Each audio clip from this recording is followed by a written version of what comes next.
सह नौ भुनक्तु सह वीर्यंकरवावहै तेजस्विनावधीतमस्तु मा विद्विषावहै।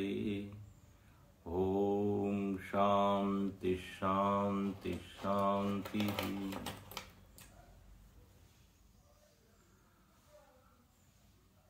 कठोपनिषद कृष्ण यजुर्वेद के उपनिषद है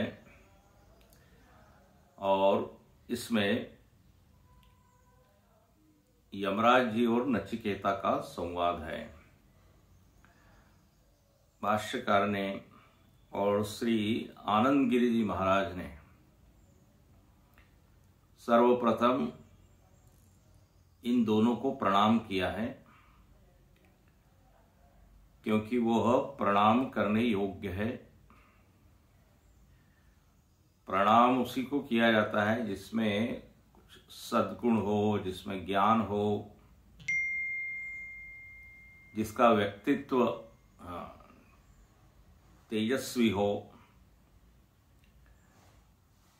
कुछ न कुछ जिसने उपलब्धि हासिल की हो। हम किसी भी राह चलते को प्रणाम नहीं कर पाते क्योंकि उसकी महिमा को हम जानते नहीं। तो यहाँ पर चूंकि इस उपनिषद में महिमा प्रकट हुई है दोनों की, तो दोनों को प्रणाम नमस्कार। और यहाँ आनंद गिरि जी महाराज अंतिम शब्द में लिखते हैं, जो कल हमने 3 वाक्य पढ़े हैं, उसमें अंतिम वाक्य है ताभ्याम नमस्कुर्वन् आचार्य भक्तेः विद्या प्राप्ति अंगत्वम दर्शयति। भगवान भाष्यकार दोनों को प्रणाम करके ये दिखा रहे हैं कि ब्रह्म विद्या का एक अंग क्या है कि आचार्य और ऐसे बड़े बड़े विद्यार्थियों के प्रति भक्ति प्रकट करें, सम्मान प्रकट करें, आदर प्रकट करें। क्योंकि इनके प्रति जब हम सम्मान या श्रद्धा भक्ति ये रखेंगे तो स्वाभाविक ही उनमें जो गुण है वो गुण हम अपने में लाने का प्रयत्न करेंगे। क्योंकि जिसकी हम पूजा कर रहे हैं हमारे लिए वो आदर्श होता है। यद यद आचरति श्रेष्ठः, जिसके प्रति हमारी श्रेष्ठ बुद्धि होती है उसी का अनुसरण करना हम चाहते हैं। तो जो उपनिषद के श्रोता हैं, उपनिषद के साधक हैं, निश्चित ही उनके लिए आदरणीय तो ये वेदांत के आचार्य, वेदांत के ऊंचे शिष्य वही होंगे। तो इनके प्रति भक्ति प्रकट करके मानो कि भगवत पाद ये दिखा रहे हैं कि हमारे में भी ऐसे गुण होवे। इन गुणों के बिना ये विद्या पचती नहीं है। तो कहते हैं भक्ति उन्होंने प्रकट की, ये अंग है। अंग मतलब जैसे कोई आप पूजा कर रहे हैं तो पूजा में 16 उपचार होते हैं, तो एक तरह से वो अंग है कि उसके बिना वो पूजा नहीं कहलाई जाएगी। आवाहन कर रहे हैं, स्नान करा रहे हैं, नैवेद्य दिला रहे हैं, ये उसके अंग है। ये you have to do that. ऐसे यहाँ पर इनके प्रति कृतज्ञता व्यक्त करना, प्रणाम करना, ये अंग है। अंग का संबंध अंगी से होता है। जैसे आपने अंग बोला तो अंगी क्या हो गया फिर भाई? जैसे हाथ अंग है तो अंगी कौन है? तो कहा मैं अंगी हूं, मेरा हाथ है। तो यहां पर अंगी ब्रह्म विद्या है। तो ब्रह्म विद्या का एक अंग, एक अवयव आचार्य के प्रति भक्ति प्रकट करना है। जिससे आप विद्या प्राप्त कर रहे हैं उसके प्रति सम्मान व्यक्त करना, और जिन लोगों ने उनसे प्राप्त की और वो यदि गुण वाले हैं तो वो भी उतने ही स्तुत्य है, उतने ही स्तुति योग्य है। इसलिए नचिकेत से च। अब यहां भाष्यकार अपना भाष्य प्रारंभ करते हैं। अगले पृष्ठ पर देखिए, अथ काठकोपनिषद वल्लीनाम सुखार्थ प्रबोधनार्थम अल्प ग्रंथा वृत्ति आरभ्यते। यहां पर भाष्यकार कहते हैं अथ, अथ मतलब अब, और यहां आनंदगिरी महाराज अथ शब्द का अर्थ कहते हैं मंगलार्थ। यह अथ शब्द आप कई बार देख चुके हैं, जिन लोगों ने पहले श्रवण किया है उनको ज्ञात होगा कि अथ के दो तीन अर्थ होते हैं। एक तो अनंतर, बाद में, ये अर्थ होता है। दूसरा अथ का अर्थ होता है मंगल, ये मंगलवाची शब्द है। अथ और ओम, ये दोनों को मंगलवाची कहा है। कहते जब ब्रह्मा जी ने भी सृष्टि की तो उन्होंने भी पहले ओम अथ ऐसा कह के सृष्टि की रचना की। तो जो भी हम अच्छा कार्य करने निकलते हैं तो वो निर्विघ्न हो, उसके लिए हम मंगलवाची शब्द बोलते हैं। सामान्य भाषा में हम भगवान का स्मरण करते हैं, गुरु का स्मरण करते हैं। तो ये अथ, और अथ का तीसरा अर्थ है कि अब हम प्रारंभ करने जा रहे हैं। हाँ, अथ पंचमोऽध्यायः बोलते ना, अथ द्वादशोऽध्यायः। तो अथ से इति एक ऐसा हम बोलते हैं, मतलब प्रारंभ से अंत तक, अथ से इति। तो अथ के यहां अर्थ ले लेना चाहिए कि मंगलवाची है, और दूसरा अब हम प्रारंभ कर रहे हैं। अच्छा, क्या प्रारंभ कर रहे हैं? तो इस पंक्ति की आखिरी शब्द देखिए, वृत्ति आरभ्यते। वृत्ति का आरंभ किया जाता है। वृत्ति का अर्थ है यहां पे विवरण। अब हम विवरण कर रहे हैं। अल्प ग्रंथा वृत्ति आरभ्यते। ग्रंथ जो उपनिषद है उसका थोड़ा सा विस्तार हम कर रहे हैं, अल्प रूप से ही सही। अल्प ग्रंथा वृत्ति, अल्प रूप से हम मंत्रों के ऊपर, अब हमारी भाषा में कहेंगे, भाष्य लिखने जा रहे हैं। भाष्यकार उसको लिखते हैं वृत्ति। और यहां पे एक नोट करने की बात है, आरभ्यते। ये आरभ्यते मतलब आरंभ किया जाता है, यह अर्थ होता है। ये पैसिव वॉइस है। दो होता है ना, एक्टिव वॉइस और पैसिव वॉइस। मैं लिखने जा रहा हूं, मैं आरंभ कर रहा हूं, ये इस तरह से भी लिख सकते हैं, लेकिन मतलब आरंभ किया जाता है। तो जब आप इस तरह बोलते हैं तो आप उपकरण बन जाते हैं, उसमें कर्ता भाव थोड़ा शिथिल दिखाई देता है। मैंने काम किया और मेरे द्वारा काम हो गया, किया गया, तो मेरे द्वारा, ये तृतीया विभक्ति, करण विभक्ति है। मया, इंस्ट्रूमेंटल केस हो गया है। आय के बजाय मया, अहम के बजाय मया, मेरे द्वारा। मतलब एक तरह से संकेत ये है कि उसने मुझको निमित्त बना के करवा दिया, ऐसा। तो आरभ्यते, अहम आरंभम करोमि ऐसा नहीं लिखा। मानो कि भगवान ने मेरे द्वारा लिखा, मुझको निमित्त बना के लिखवा लिया, ऐसा। अल्प ग्रंथा वृत्ति आरभ्यते। अच्छा भाई, आप किसके ऊपर ये भाष्य या विवरण लिख रहे हैं? तो बोले काठकोपनिषद वल्ली नाम। कठोपनिषद की जो वल्ली है, अब प्रथम वल्ली हम देखेंगे, सामान्य भाषा में उसको अध्याय बोल सकते हैं, तो उसके ऊपर हम लिखेंगे। अच्छा, बोले अब आप जो भी कोई काम करते हो तो काम का कोई एक प्रयोजन होता है, क्यों कर रहे हैं ये भी बताना चाहिए। आप आखिर ये काम हाथ में ले रहे हैं, इससे आपको क्या मिलेगा, प्रयोजनम किम अस्ति। तो यहां कहते हैं सुखार्थ प्रबोधनार्थम, बहुत ही सुंदर। बोले हम वल्लियों का सुगमता से अर्थ बोध कराने के लिए, सुखार्थ प्रबोधनार्थम, देखो प्रबोधनार्थ ये प्रयोजन है। कहते हैं धनार्थ, पदार्थ, पद के लिए, धन के लिए, यहां क्या लिखा,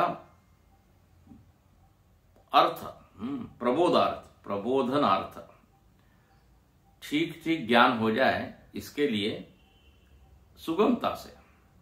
मतलब उपनिषद के मंत्र तो जो है क्लिष्ट है, थोड़े कठिन है, तो विद्यार्थी को कई बार वो समझ में आते नहीं, या गलत रूप से वो समझ लेता है, ये भी दुर्घटना घटती है। बताया क्या जा रहा है और हमने कुछ अलग ही समझ लिया, तो बोले कहीं ऐसी ये घटना न घट जाए। सुगमता से जो अर्थ बताया है वही अर्थ हम ग्रहण करें, इसलिए ये भाष्य लिखा गया है, सुखार्थ प्रबोधनार्थ। संक्षिप्त वृत्ति अब आरंभ करते हैं। अब इसमें अब आगे का भाष्य बहुत ही मीठा है। मीठा इस अर्थ में है कि उपनिषद शब्द की यहां व्याख्या विस्तार से की है। किसी भी भाष्य में उपनिषद शब्द को इतना खोल के नहीं बताया। उपनिषद का क्या अर्थ होता है, बहुत ही मार्मिक है, सुंदर है। इसको आप यदि पकड़ लें तो उपनिषद क्या है ये समझ में आ जाता है। व्युत्पत्ति से अर्थ बताया कि ये उपनिषद, इसका क्या अर्थ होता है। जैसे किसी भी ग्रंथ का नाम दिया जाता है, ग्रंथ की एक कैटेगरी बनाई जाती है, श्रेणी, और फिर उसका नामकरण किया जाता है, तो उस नाम में भी अर्थ छिपा होता है, उस नाम में भी उस ग्रंथ का परिचय हो जाता है। कई बार आपको जैसे हमने बताया है, गीता, भगवत गीता, अब इस नाम का यदि आप उसको खोलें व्युत्पत्ति से, तो बोले ये गीत शब्द से गीता बना है। भगवत मतलब भगवान, तो भगवान के द्वारा गाया गया गीत हो गया ना। रामायण, इसका अर्थ हम देख चुके कई बार, तो बोले रामस्य अयनम, राम जी का जो चरित्र है, अयन का अर्थ होता है चरित्र, अयन का अर्थ होता है घर, तो बस समझ में आ गया, अच्छा इस रामायण में पूरा चरित्र गाया गया है राम जी का, जन्म से लेके अंत तक क्या क्या उन्होंने लीला की, क्या क्या घटनाएं उनके जीवन में घटी, वो तो अर्थ निकला ना रामायण का। इतिहास, महाभारत इतिहास है, रामायण इतिहास है, इतिहास ग्रंथ की श्रेणी में उनको डाला गया। तो इतिहास मतलब क्या, तो इतिहास, ऐसा था, ऐसा ऐसा हुआ था, उन घटनाओं को सिलसिलेवार आप जब लिख देते हैं तो वो बन जाता है क्या है, इतिहास, हिस्ट्री। गुरुदेव कहते थे हिस्ट्री मतलब हिज स्टोरी, ऐसा वो ब्रेक करते थे, उस परमात्मा की कथा जिसमें गई, हिज स्टोरी इज हिस्ट्री। तो इतिहास, श्रुति, वेदों को कहते हैं श्रुति, तो भाई ये अर्थ क्यों दिया, ये नाम क्यों दिया आपने, इससे क्या अर्थ निकलता है? तो बोले श्रुति का एक अर्थ होता है कान। तो जो श्रवण के माध्यम से प्रकट हुआ है, लोगों ने सुना और फिर लिखा, इसलिए श्रुति। स्मृति, स्मृति के बल से जो ग्रंथ प्रकट हुए, स्मृति ग्रंथ है ना। तो उस नाम में ही उसका परिचय हो जाता है। तो यहां पे उपनिषद शब्द जब बोला है तो बोले इसमें तो 3 अक्षर दिख रहे हैं। उप शब्द, उपनिषद, तो इसका अर्थ क्या है? तो अब यहां पे बहुत ही अच्छा, जो पहली बार सुन रहे हैं उनके लिए ये बहुत ही रोमांचित करने वाला ऐसा ये विषय होगा। बोले ये उपनिषद धातु में, उपनिषद शब्द में शदलृ धातु है। संस्कृत में जब कोई भी शब्द बनता है तो उसका एक मूल धातु होता है। जैसे हम मेटल कहते हैं ना धातु को, एक ही मेटल से कितने अस्त्र शस्त्र हथियार उपकरण बनते हैं, मेटल एक ही है। ऐसे धातु, मूल जो अक्षर होता है धातु, उससे बहुत सारे शब्द बनते हैं। तो उपनिषद में सदेहे धातो हो, देखिए भाष्यकार का भाष्य, सदेहे धातो हो विशरण गति अवसादनार्थस्य उपनिपूर्वस्य क्विप प्रत्ययांतस्य रूपम उपनिषद इति हो गया। उपनिषद शब्द में बोले 3 शब्द है। उपनिषद, तो यहां लिखते हैं शद जो है वो सद धातु से बना है, सद का ही शद हो गया। और ये सद धातु के 3 अर्थ है, ध्यान से सुनना। सद धातु के 3 अर्थ है और वो तीनों अर्थ उपनिषद में लागू होते हैं, उपनिषद में घटते हैं। बोले क्या 3 अर्थ हैं? तो पहला है विशरण। सद धातु का एक अर्थ है विशरण। विशरण का अर्थ होता है नाश। तो उपनिषद में ऐसी विद्या बताइए जो नाश करने वाली है। अरे बाप रे, तब तो हम नहीं सुनेंगे। नाश कौन चाहता है विनाश हो? नहीं, लेकिन यदि ये कहा जाए ये रोग का नाश करने वाला, हाँ बोले तब तो सुनाइए आप, तब तो औषधि दीजिए, ऐसी औषधि दी जाए बोले इससे आपका ही नाश होने वाला है, बोले रखिए अपने पास। तो नाश, यहां नाश शब्द से डरिएगा नहीं। किसका नाश? ये विद्या उपनिषद किसका नाश करेगी वो आगे बताएंगे। तो सद धातु का एक अर्थ है विशरण, मतलब नाश। दूसरा गति, उपनिषद पढ़ने से गमन होगा, गति होगी, प्रगति होगी। आप जहां हैं वहां से ये आपको ऊपर उठा ले जाती है, उन्नति करा देती है। तो सद धातु का जो अर्थ है गति, वो भी उपनिषद में लागू होता है। अभी इसका विस्तार स्वयं भाष्यकार करेंगे। अभी केवल उपनिषद शब्द में क्या क्या आया है उसका ही विवरण कर रहे हैं। तो गति। तीसरा यहां लिखते हैं अवसादनार्थस्य। अवसाधन, अवसादन का अर्थ होता है ढीला करना, शिथिल करना। उपनिषद हम पढ़ेंगे तो शिथिल हो जाओगे। बोले क्या शिथिल हो जाएगा? तो बोले बंधन। तो ये बंधन को ढीला करने वाली है। और जब बंधन शिथिल होता है तो फिर आप उसमें से निकल सकते हैं। किसी ने रस्सी से बांध दिया हो, भले ही वो खोले नहीं, लेकिन थोड़ा ढीला कर दे तो फिर हम जरा हाथ पैर चला के निकल सकते हैं। तो ये बंधनों को ढीला करने वाली है उपनिषद। तो सद धातु का ये अर्थ भी इसमें लागू होता है, घटता है। गति कराने वाली है, जहां हमें वहां से आगे ले जाने वाली है। विशरण नाश करने वाली है, दुख का नाश, अशांति का नाश, अज्ञान का नाश। ये तो ये सद धातु के चूंकि अर्थ उपनिषद में बिल्कुल घट जाते हैं, इसलिए इस ग्रंथ को कहते हैं उपनिषद। अच्छा, और उप और नी क्या है? तो बोले ये उपसर्ग है, उप नी। अब इनका क्या अर्थ है वो भी आगे बताएंगे। उप और नी उपसर्ग हो गए। और संस्कृत में जब शब्द बनता है तो पीछे एक प्रत्यय लगता है, आगे लगता है उपसर्ग, पीछे लगता है प्रत्यय। तो बोले उपनिषद शब्द की जब रचना हुई तो उसमें क्विप प्रत्यय लगा है, क्विप।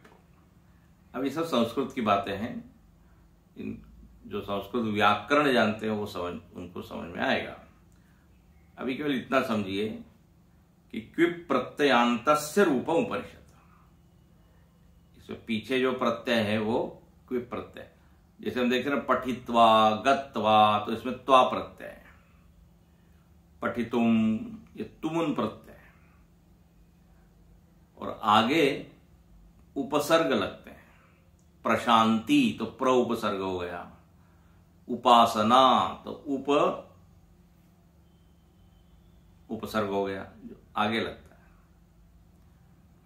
तो यहां उप और नी है, सद धातु है, उप और नी उपसर्ग हो गए, और सद धातु हो गई, और प्रत्यय क्विप।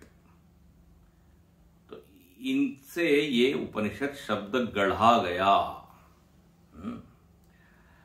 अच्छा, अब थोड़ा और, ये तो एक लाइन में उपनिषद कैसे बना ये बताया। अब इसका थोड़ा और उसमें रंग भरते हैं। जैसे पहले लाइन स्केच होता है, फिर रंग भरते हैं, तब जाके चित्र पूरा बनता है।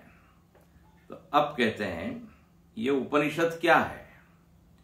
तो उपनिषद शब्देन च व्याचिकाश्चित ग्रंथ प्रतिपाद्य वेद्य वस्तु विषया विद्या उच्यते।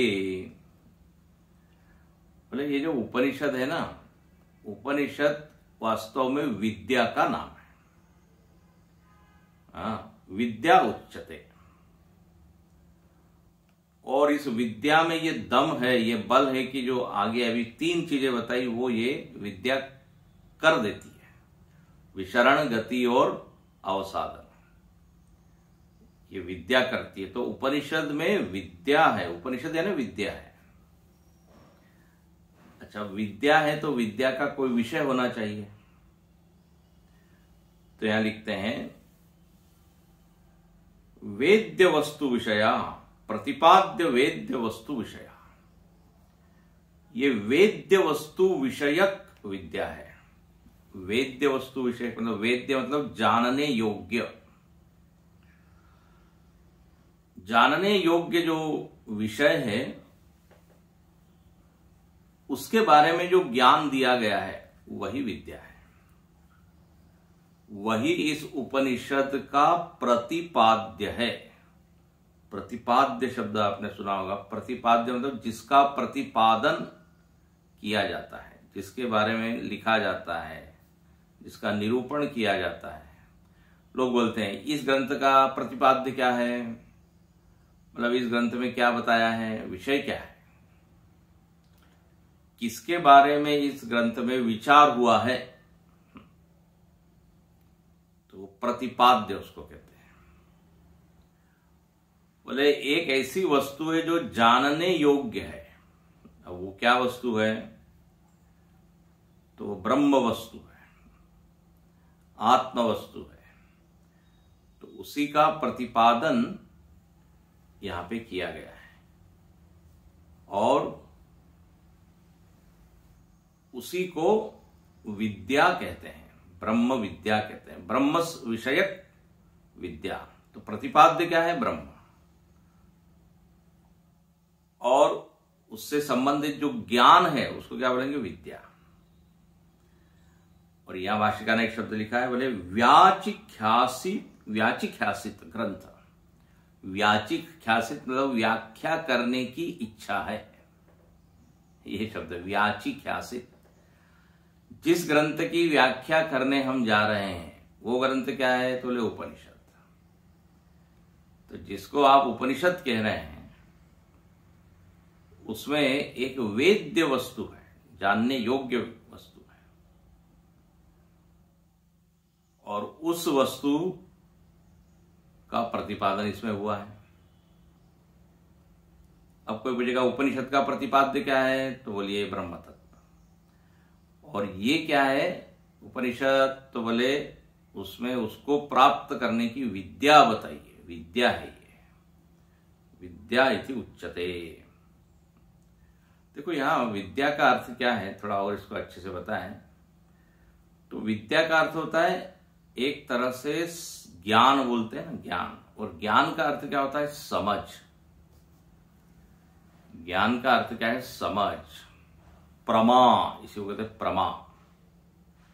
आगे बताया जाएगा कि उपनिषद वास्तव में कोई पुस्तक का नाम नहीं है, ग्रंथ नहीं है। गौणी वृत्ति से उसको ग्रंथ कह देते हैं। असल में उपनिषद जो है एक तरह की समझ का नाम है। जैसे आप किसी व्यक्ति के साथ 10-20 साल रहे, उसके बाद क्या होता है? बोले हम इस व्यक्ति को जानते हैं। मतलब क्या हुआ? आपके भीतर उस व्यक्ति के प्रति एक क्लियर अंडरस्टैंडिंग, क्लियर समझ उत्पन्न हो गई। अच्छा, ये कब हुई? तो बोले आप उससे मिलते रहे, बात करते रहे, आना जाना होते रहा, है ना। निकट से जब आपने उसको देखा तो परिणाम क्या हुआ? बोले आई नो दिस पर्सन। ऐसे ही यहां पर श्रवण, मनन इत्यादि, चिंतन, डिस्कशन, चर्चा, ये सब आपने किया और इसका अंतिम परिणाम क्या हुआ? तो बोले अंतिम समझ आपके भीतर उत्पन्न हुई कि मैं कौन हूं। अहम एक निर्विशेष सत्ता है। मैं जीव नहीं हूं, मैं शरीर नहीं हूं। तो ये समझ पैदा हुई ना। मैं जैसा दिखता हूं वैसा ही नहीं हूं। आनंद की जो प्यास है वो आनंद मैं ही हूं। तो स्वयं के बारे में जो एक नई समझ, जो कि उपनिषद पढ़े बिना नहीं उत्पन्न होती, जब तक नहीं पढ़ा था तब तक कभी ये ज्ञात ही नहीं था। तो बोले इसलिए इसको कहते हैं विद्या, ज्ञान, समझ। एक शब्द आता है प्रमा। जब प्रमाण व्यापार होता है, प्रमाण व्यापार मतलब ये उपनिषद रूपी प्रमाण का हम श्रवण करते हैं, ये ज्ञान का साधन है। प्रमाण उसको कहते हैं। तो एक भीतर उत्पन्न होती है समझ। जैसे इसमें भी आया था मुंडकोपनिषद में, यया तदक्षरम अधिगम्यते अथ परा विद्या बोला था। उपनिषद को परा विद्या बोला। और परा विद्या मतलब क्या? बोले जिससे ये समझ उत्पन्न हो जाए कि मैं अक्षर तत्व हूं। यया तद अक्षरम अधिगम्यते। अधिगम मतलब समझना, जानना। तो इस तरह यहां पर ये उपनिषद शब्द का अर्थ विद्या है। ठीक है। और इसी विद्या का यहां प्रतिपादन हुआ है। अच्छा, अब यहां पर कहते हैं कि ये विद्या शब्द उपनिषद में किस अर्थ से घटता है। देखिए इसको पहले पढ़ें। केन पुनः अर्थ योगेन उपनिषद शब्देन विद्या उच्यते। बोले आपने अभी पीछे बताया कि उपनिषद शब्द में शद धातु है, और शद का अर्थ क्या बताया? 3, विशरण, गति और अवसादन। बोले तीनों अर्थ ये विद्या में कैसे घटते हैं? आपने बताया उपनिषद एक विद्या है, विद्या मतलब एक समझ है, ज्ञान है, ओके। और ये बताया आपने कि उपनिषद में शद धातु है और उसके 3 अर्थ हैं, तो मतलब विद्या ये 3 काम करती है। उपनिषद इज इक्वल टू विद्या और उपनिषद इज इक्वल टू 3 काम करने वाली, तो विद्या इज इक्वल टू 3 काम करने वाली। तो सामान्य अर्थ ये है कि विद्या ये कैसे कर देती है, क्या क्या करती है, तीनों को कैसे हटाती है। मतलब ये विद्या नाश कैसे करती है और किसका करती है, ये विद्या कहां पे ले जाती है। गति बोला आपने, उपनिषद का अर्थ गति, और किसको ढीला करती है, कैसे ढीला करती है, शिथिल करती है। तो यहां बहुत ही सुंदर अब एक एक चीज में ये विद्या शब्द कैसे घटता है ये बताते हैं।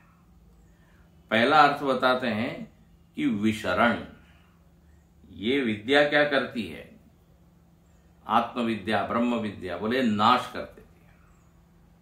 अच्छा, तो ये विद्या में ये सामर्थ्य है, बोले किसका नाश करती है और किसके लिए करती है। तो अब ये सुनिए, बोले जो लोग मुमुक्षु है, बहुत ही सुंदर यहां भाष्य है, ये मुमुक्षवः दृष्ट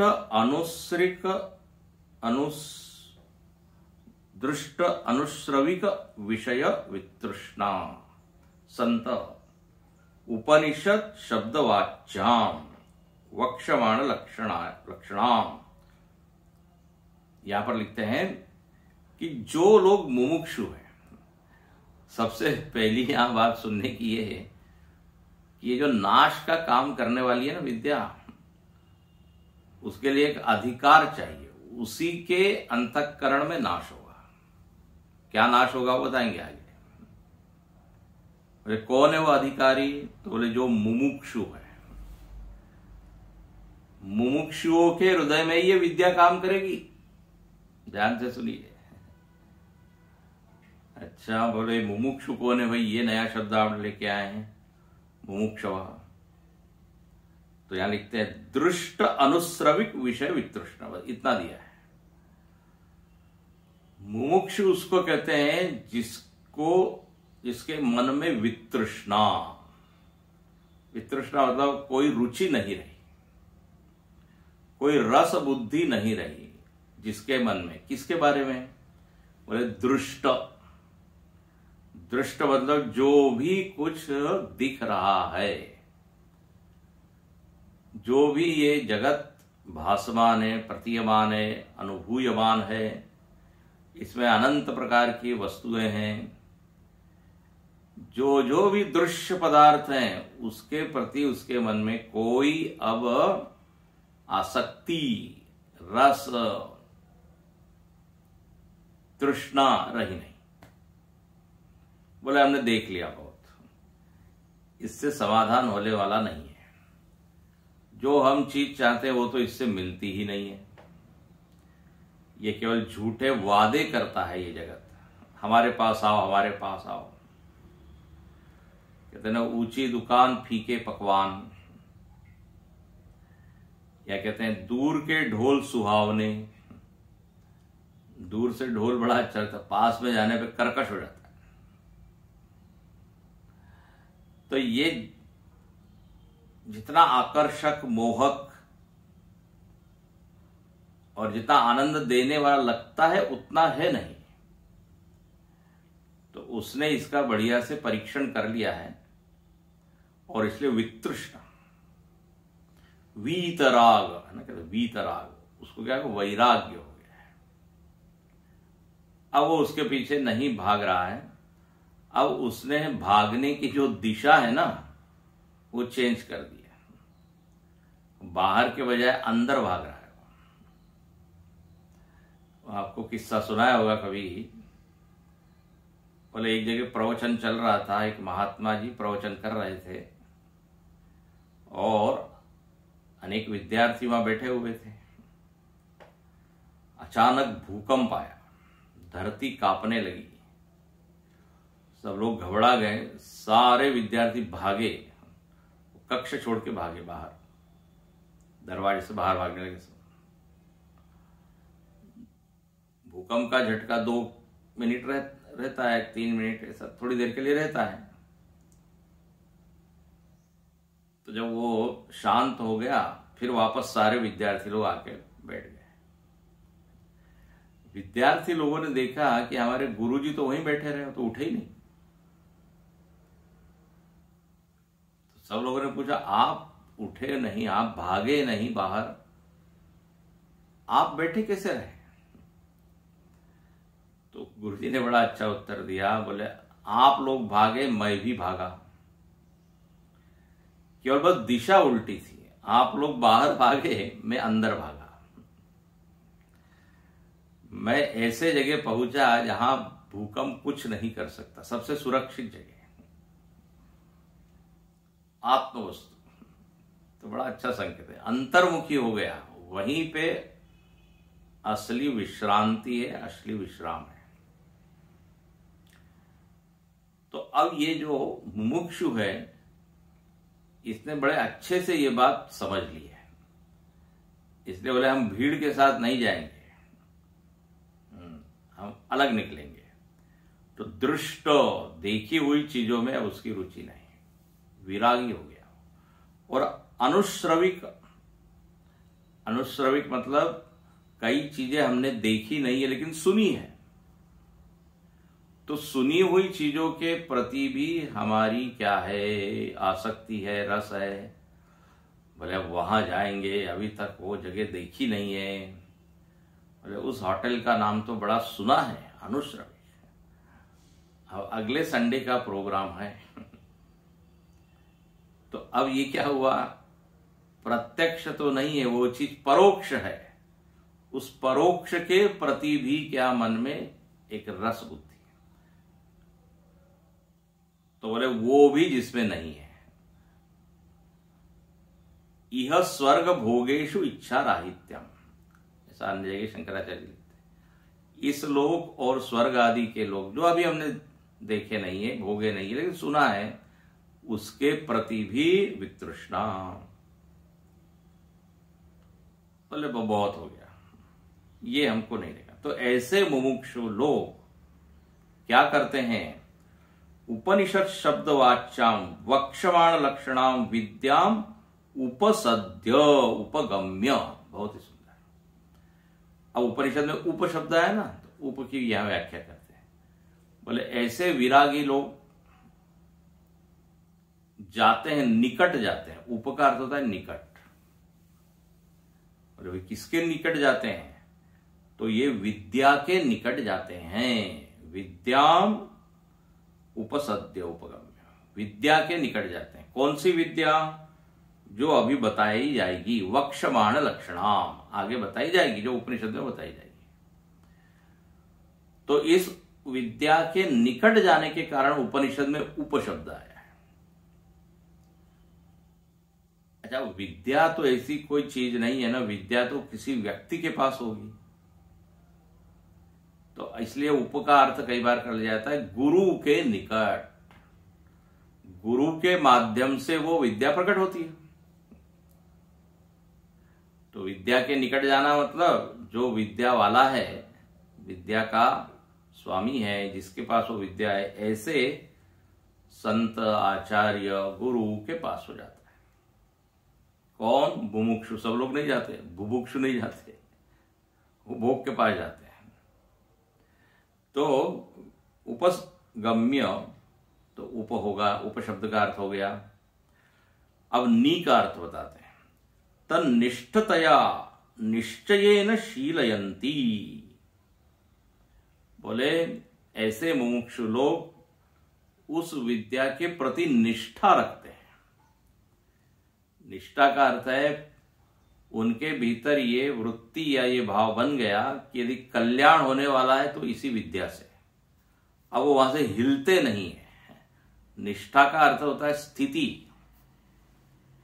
तो नी जो है ना, उपनी, नी का अर्थ है निश्चयेन। तन्निष्ठतया निश्चयेन शीलयन्ति, निश्चय करके उसका शीलन करते हैं, परिशीलन करते हैं, उस विद्या का मनन करते हैं, ध्यान करते हैं जो बताया, इस सबको कहते हैं शीलयंती। तो बिना अपने निश्चय को हिलाए दृढ़ निश्चय न, जो गुरु ने बताया उसके ऊपर चिंतन मनन करते। तो नी का अर्थ ये हो गया। तो उपकार तो हुआ विद्या के पास जाना, गुरु के पास जाना, निश्चय पूर्वक जाना कि जो बताया जाएगा वही हम आत्मसात करेंगे अब, और हमारा कोई लक्ष्य नहीं है। ये नी का अर्थ है।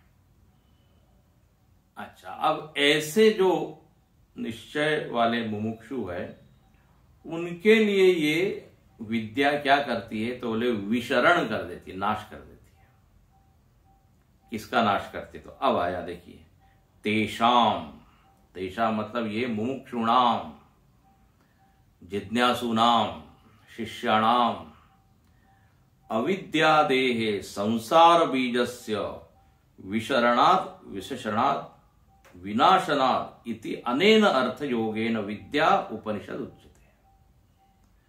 और ऐसे विद्यार्थियों के लिए यह विद्या नाश कर देती है। किसका? अविद्यादेहे, संसार बीजस्य, जो संसार का बीज है अविद्या, उस अविद्या का नाश ये विद्या करती है। देखो, सारा संसार में जो हम फंसे हुए हैं, अटके हुए हैं, या संसार में जो दुख, चिंता, भय, इस सब का बीज क्या है? मूल क्या है? तो बोले अपने को न जानना। अविद्या का अर्थ यही है, स्वयं के बारे में बिल्कुल अनभिज्ञ, अज्ञात, हमारा मूल स्वरूप बिल्कुल ज्ञात ही नहीं है, और इसी कारण परेशानियां हैं। तो बोले ये जो विद्या है ये उस बीज को ही जला डालेगी। तो बीज जल जाएगा तो पेड़ की बात ही नहीं आएगी, फिर संसार वृक्ष उत्पन्न नहीं होगा, खड़ा ही नहीं होगा। न रहेगे बास न बजेगी बांसुरी, मूले कुठाराघात। तो बीज का नाश करने के कारण ये उपनिषद जो है उसमें सद धातु का अर्थ जो विशरण है वो घटता है। इस विद्या में ये अर्थ बिल्कुल घट जाता है, क्योंकि सद धातु का अर्थ है विशरण। तो इस विद्या को पढ़ने से क्या नाश होगा? किसका नाश होगा? तो बोले ये संसार बीज का। तो इसलिए ये अर्थ योगे न विद्या उपनिषद उच्यते, इसलिए इस विद्या को उपनिषद कहते हैं, क्योंकि इस विद्या में उपनिषद का अर्थ घट जाता है। बोले तथा च वक्षति निचायम तम मृत्यु मुखात प्रमुच्यते। अब ये भाष्यकार की एक विशेषता है। भाष्यकार जब कोई भी चीज सिद्ध करते हैं तो उसको एक आधार देते हैं, support, it is supported by some shruti. ये बिल्कुल हर भाष्य में आप देखेंगे, बिना श्रुति का आधार लिए उस बोलते नहीं। प्रमाण क्या है? श्रुति। बोले श्रुति ने भी कहा है निचायतम मृत्यु मुखात प्रमुच्यते। बोले उस आत्मा को जान करके मृत्यु के मुख से वो छूट जाता है, मतलब उसका बार बार संसार में आना नहीं होता। हो गया ना, उसका संसार का नाश हो गया उसके लिए। तो श्रुति भी ये कहती है, केवल हम कह रहे हैं ऐसा नहीं। तो श्रुति प्रमाण है, उसको जान करके मृत्यु के मुख से बच जाना, मतलब फिर से जन्म नहीं लेना। क्योंकि जन्म होगा तो फिर मृत्यु होगी, जन्म होगा फिर मृत्यु, ये सिलसिला चलता ही रहेगा। लेकिन आपने यदि उसके मूल को ही काट दिया जिससे ये जन्म हो रहा है, तो फिर खत्म, जन्म भी नहीं, मरण भी नहीं। तो श्रुति ने इसका समर्थन किया है। तो विशरण शब्द कैसे विद्या में घटता है ये बताया। अब कहते हैं दूसरा, सर धातु का दूसरा अर्थ क्या था? गति। तो बोले ये उपनिषद में ऐसी विद्या बताइए जो गमन कराती है।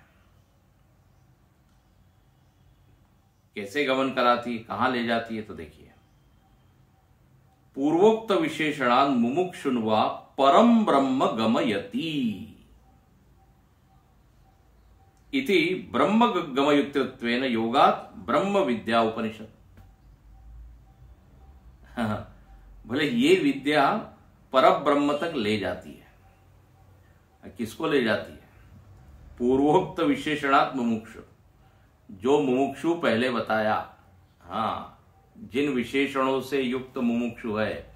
क्या विशेषण बताया था? दृष्ट अनुश्रविक विषय से जो छूटा हुआ है, जिसने इनका त्याग किया हुआ है। देखिए बात ऐसी है, इनको छोड़े बिना ये परम ब्रह्म में गति नहीं हो सकती। एक ही साथ दो नावों पर आप पैर नहीं रख सकते। अरे आपको यदि नींद का आनंद लेना है तो आपको संसार छोड़ना पड़ता है कि नहीं? बोले हम टीवी भी देखते रहेंगे और फिर गाढ़ निद्रा का आनंद भी लेंगे, नहीं होगा। खाते भी रहेंगे और सुषुप्ति का मजा लेंगे, नहीं होगा, छोड़ना पड़ेगा। निस्पृह सर्व कामेभ्य, गीता में बार बार आता है। त्यागा शांतिरनंतरम, त्याग के बिना तो नहीं प्राप्ति होती। इसलिए छोड़ने का प्रैक्टिस करना पड़ेगा। अब जैसे गीता में बताया कि जो कर्म योगी है उसको भी बोल दिया सन्यासी। अनाश्रित कर्म फलम कार्यम कर्म करोति स सन्यासी च योगी। बोले वो सन्यासी है जो कर्म योगी है। अब कर्म योगी को कैसे आप सन्यासी कह रहे हो? बोले इसलिए क्योंकि कर्म योगी ने भी छोड़ने की शुरुआत कर दी है। फलासक्ति का वो त्याग कर रहा है, राग द्वेष को छोड़कर भगवद अर्पित बुद्धि से कर्म कर रहा है, तो हो गया ना। कर्तृत्वासक्ति जिसमें कम हो रही है तो उसने कर्ता भाव छोड़ा है, बोले भगवान करा रहे हैं। तो कर्म योग ऐसा जो कर रहा है, बोले बस ये अब सन्यासी है। मतलब 2 दिन में अब ये सन्यासी बन जाएगा, सब चीज को छोड़ेगा। तो अर्थ क्या हुआ? त्याग के बिना प्रगति नहीं होती। कोई स्वार्थी, मतलब स्वार्थ के लिए कर्म कर रहा है, उसको थोड़ी कर्मयोगी कहा जाएगा। वो उसको साधक की संज्ञा नहीं दी जाएगी।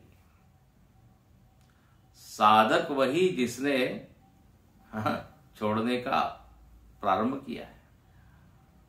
संसार विकार, उनको छोड़ने का। छोड़ना मतलब भगवान को नहीं छोड़ा है उसने, या शास्त्र को नहीं छोड़ा है। जो चीज फंसा रही है दुनिया में, अटका रही है, उसको छोड़ना। तो अब नींद का जो उदाहरण है उसमें ये समझ में आता है कि हमको तो इनसे अपने सारे इंद्रियों को क्या करना पड़ेगा?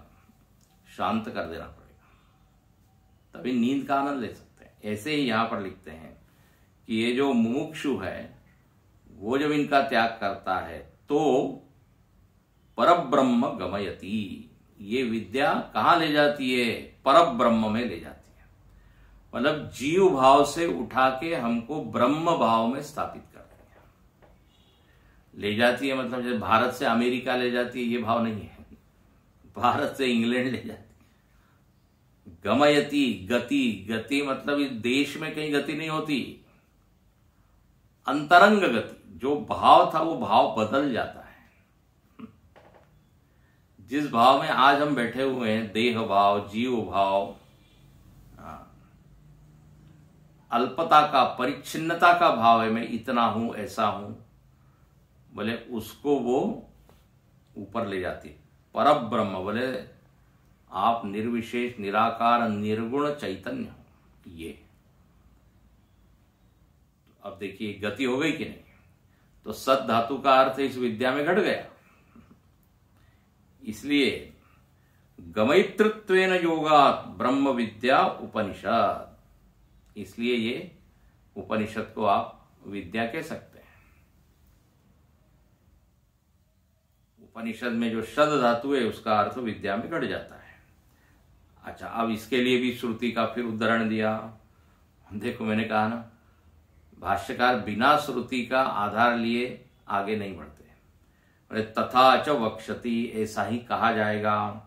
ब्रह्म प्राप्तो विरजो अभूत विमृत्यु इति, बोले जो ब्रह्म को प्राप्त कर लेता है वो क्या हो जाता है, विरज, सारी मलिनता उसकी खत्म हो जाती है। सबसे ज्यादा मलिन चीज है अज्ञान, अपने आप को जीव भाव मानना, जीव मानना। तो बोले इससे वो मुक्त हो जाता है, विशुद्ध ब्रह्म को वो प्राप्त हो जाता है, अमरत्व को प्राप्त हो जाता है। तो मतलब देखिए ना, जहां उसको जीव भाव था कि मैं मरूंगा मरूंगा, विद्या की शरण में गया तो देखिए उसकी प्रगति हो गई। और एक स्वामी जी अच्छा कहते हैं, दुख रूपी स्टेशन पर था, अब वो पहुंच गया सुख रूपी स्टेशन पर, विद्या की गाड़ी में बैठा। उपनिषद रूपी ये जो गाड़ी है विद्या जिसमें बताई है, उस ट्रेन में यदि आप बैठो तो दूसरे स्टेशन पर ये ले जाएगी, जहां तृप्ति है, शांति है, पूर्णता है। ये तो ये अर्थ भी घट गया। अब तीसरा अर्थ है, बोले इसको आप कह रहे हो कि उपनिषद में ऐसी विद्या है जो ढीला करती है, शिथिल। तो बोले अब ये क्या है, तो अब ये अवसादन, तीसरा अर्थ क्या, विशरण गति अवसादन। इस उपनिषद में ऐसी विद्या बताइए जो बंधन को क्या कर देगी, ढीला। बोले बताइए वो। तो अब हम वो कल देखेंगे, आज यहां रुकते हैं। इसको मैं पढ़ता हूं। लोकादि ब्रह्मजज्ञो यो अग्नि तद विषयाया विद्याया द्वितीयेन वरेण प्रार्थमानायाः स्वर्ग लोक फल प्राप्ति हेतुत्वेन गर्भवास जन्म जरादि उपद्रव वृंदस्य लोकांतरे पौनः पुण्येन प्रवृत्तस्य अवसादयितृत्वेन शैथिल्य आपदनेन धात्वर्थ योगात् अग्नि विद्यापि उपनिषद उच्यते।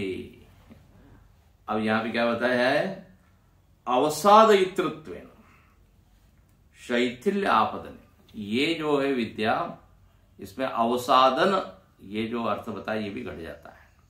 वो कैसे घटता है कल देखेंगे। तो आज हमने दो अर्थ देख लिए, विशरण और गति, और उपनिषद शब्द की संरचना कैसे हुई ये हमने देखा। मुमुक्षु जिस विद्या के निकट जाता है वो उपनिषद विद्या है, निश्चय पूर्वक जाता है वो उपनिषद विद्या है। ओम पूर्णमदः पूर्णमिदं पूर्णात् पूर्णमुदच्यते पूर्णस्य पूर्णमादाय पूर्णमेवावशिष्यते। ओम शांति शांति शांति।